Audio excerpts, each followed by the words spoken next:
morning, student. Welcome to Mank Mathmania YouTube channel. I hope you are doing well.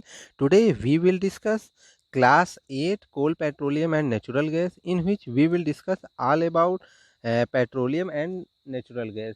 आज हम discuss करेंगे usage of petroleum के बारे में। तो यूजेज ऑफ पेट्रोलियम में आपको लास्ट टर्म में कुछ बताया गया था कि कोल का यूज कहाँ है, उससे कौन कौन सी चीज़ निकली थी, डिस्टिलेशन मेथड वगैरह बताया गया था। तो अब देखिए यहाँ पर यूजेज ऑफ आपका पेट्रोलियम, इसको डिस्कस कर रहे हैं। ये आपको नोट करना है कॉपी में पूरा, यहाँ से लेके 1 2 3 4 पार्ट पूरा, ठीक है। तो यहाँ पर आइए, चलिए देखते हैं, डिस्कस करते हैं, समझते हैं सब चीज़। पेट्रोलियम प्रोडक्ट्स का आखिर यूज कहाँ है? तो पेट्रोलियम प्रोडक्ट्स जो होते हैं वो ईंधन के रूप में यूज किए जाते हैं। किसके रूप में? ईंधन, एज ए फ्यूल, ठीक है। आप देखते हैं मोटरसाइकिल में पेट्रोल की ज़रूरत पड़ती है, तो पेट्रोलियम से ही पेट्रोल, डीजल और ये मिट्टी का तेल यानी केरोसिन वगैरह फाइंड होता है। अब आइए बात करते हैं lubricant. Oil and Vaseline are used as lubricant. अब देखो बेटा, लुब्रिकेंट जो ऑयल होता है, यानी कि आप देखो ग्रीस देख लीजिए, वैसलीन देख लीजिए, वो भी पेट्रोलियम प्रोडक्ट से ही मिलता है।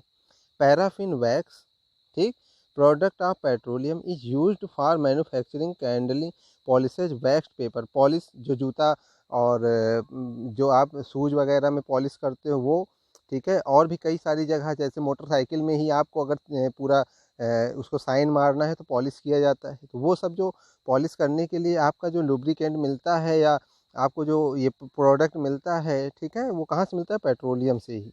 फिर देखिए वैक्स पेपर, यानी मोम युक्त थोड़ा पेपर होता है या हल्का सा, मतलब ट्रांसपेरेंट टाइप में होता है, ठीक है। मैन्युफैक्चर्ड कैंडल, कैंडल भी बनाने में यूज होता है, वाटर प्रूफ वगैरह करने में भी इसका अच्छा खासा यूज होता है। फिर देखिए some of the by products of petroleum after purification are use in preparation of medicine. ध्यान दीजिए, मेडिसिन में भी यूज होता है, ऑइंटमेंट यानी मलहम, फेस क्रीम में भी, और कॉस्मेटिक में कई जगह यूज होता है। मैं बताना चाह रहा हूँ कि आप देखोगे कि जो आपका आता है, जैसे वॉलनी है, ठीक है, वॉलनी में वॉलनी एक ऑइंटमेंट है, ठीक है। तो उसमें जो ये एकदम चिपचिपा पदार्थ निकलता है, वाइट वाइट, ठीक है, वो आपका क्या है? वो आपका इसी पेट्रोलियम पदार्थ से ही बना पदार्थ है, ठीक है। फिर आइए हम बात कर लेते हैं, नेचुरल गैस हो गया था, इसके कंपोजिशन वगैरह आप पढ़ लीजिएगा, ठीक है। फिर आइए यहाँ पर ऑकरेंस वगैरह सब बता दिया गया है, ठीक है। आज हम अब बात करेंगे यूज भी। हाँ, यूज देख लीजिए। सबसे पहले यूज जो होता है, इसका जो यूज है, वेरी हाई क्लोरोफिक वैल्यू, ये आपको अब सीधा यूजेज ऑफ आपका पेट्रोलियम के बाद यूजेज ऑफ नेचुरल गैस को ही लिखना है, केवल 2 पॉइंट, ठीक है। तो एज फ्यूल आपको यूज करना है, ठीक है, यूज ये करते हो आप यूज। और as a source of hydrogen and carbon के रूप में भी होता है। आप देखो CH4 बना था, CH4 को स्ट्रॉन्ग हीटिंग, मतलब अच्छा खासा गर्म किया जाएगा, ये गर्म का साइन है, यानी डेल्टा बना दीजिए, हीट का साइन हो जाता है। फिर इसमें से क्या टूटता है? कार्बन टूटता है और हाइड्रोजन। तो कार्बन और हाइड्रोजन को बनाने में भी यूज होता है, और आप देखते हो कार्बन हाइड्रोजन का मोस्टली हर जगह यूज भी होता है, ठीक है। तो अब हम यहाँ पर नेचुरल गैस और पेट्रोलियम के यूज के बारे में जान चुके। अब आखिर इतना जो प्रदूषण हो रहा है, ठीक है, और दूसरी चीज़ कि पेट्रोलियम प्रोडक्ट हैं तो वो ख़त्म होने के कगार पे होते हैं। आप जानते हैं कि अगर हम लगातार इसका एक्सप्लॉयटेशन करें तो आप समझ सकते हो कि ये एक दिन समाप्त हो सकते हैं, ठीक है। तो अब देखिए इसी में यहाँ पर कंजर्वेशन ऑफ फॉसिल फ्यूल है। जो आपके फॉसिल फ्यूल हैं उनको कैसे हम बचा के रखें, ये सारी चीज़ें मैं पढ़ दे रहा हूँ। कुछ पॉइंट आपको लिखने होंगे, और नहीं भी लिखते तो केवल आप पढ़ लीजिए, ठीक है। आपको वही 2 यूजेज ही लिखने हैं, बस ये नहीं लिखना है, इसको सुन लीजिए केवल अच्छे से। तो इट इज़ बिलीव्ड दैट, ये जाना जाता है, विश्वास किया जाता है कि it took millions of years for dead organisms to change into coal, petroleum और नेचुरल गैस। तो कोल, पेट्रोलियम और नेचुरल गैस को बनने में जो मरे हुए जो ऑर्गेनिज्म होते हैं वो बेटा मिलियंस ईयर लेते हैं, ठीक है। फर्दर मोर दियर नोन दियर, अब एक मिनट रुकिए, दियर नोन रिजर्व आर लिमिटेड। इसीलिए हमें जो ज्ञात रिजर्व हैं वो सब क्या है? लिमिटेड है। हमारे पास क्या है? वो लिमिटेड है।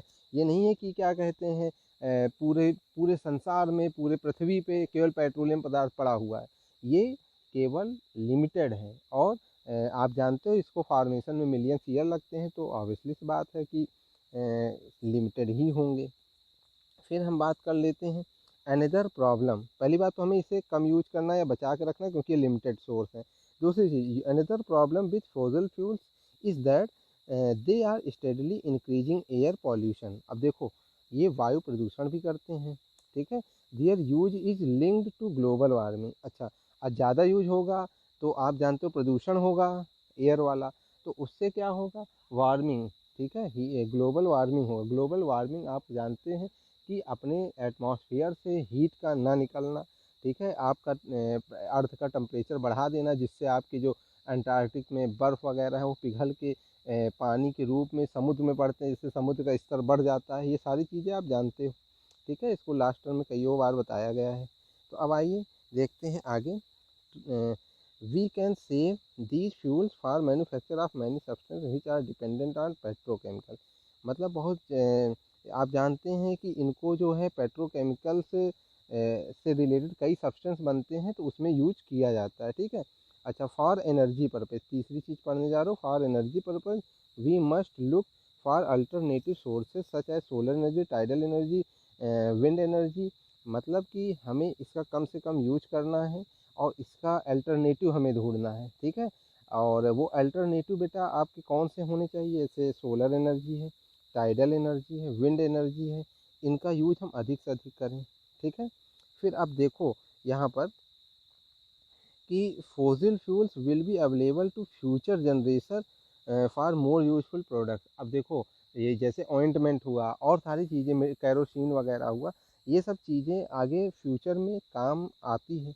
तो हम ही लोग अगर यूज कर लेंगे तो हमारी जो आने वाली जनरेशन है वो कैसे यूज करेगी, ठीक है। तो इसीलिए सीमित मात्रा में ही इसको यूज करें। फिर देखें, in India petroleum conservation research association, जिसे हम पीसीआरए कहते हैं, बहुत इंपॉर्टेंट इंस्टीट्यूट है। तो यहाँ पर ये क्या करती है, अब ये हमें कुछ टिप्स देती है कि हमें ऐसे यूज करना है, ठीक है। तो जैसे drive at a constant and moderate speed as a possible. मतलब आप समझिए, जो ईंधन वगैरह है उसको एक लिमिटेड हिसाब से यूज करें।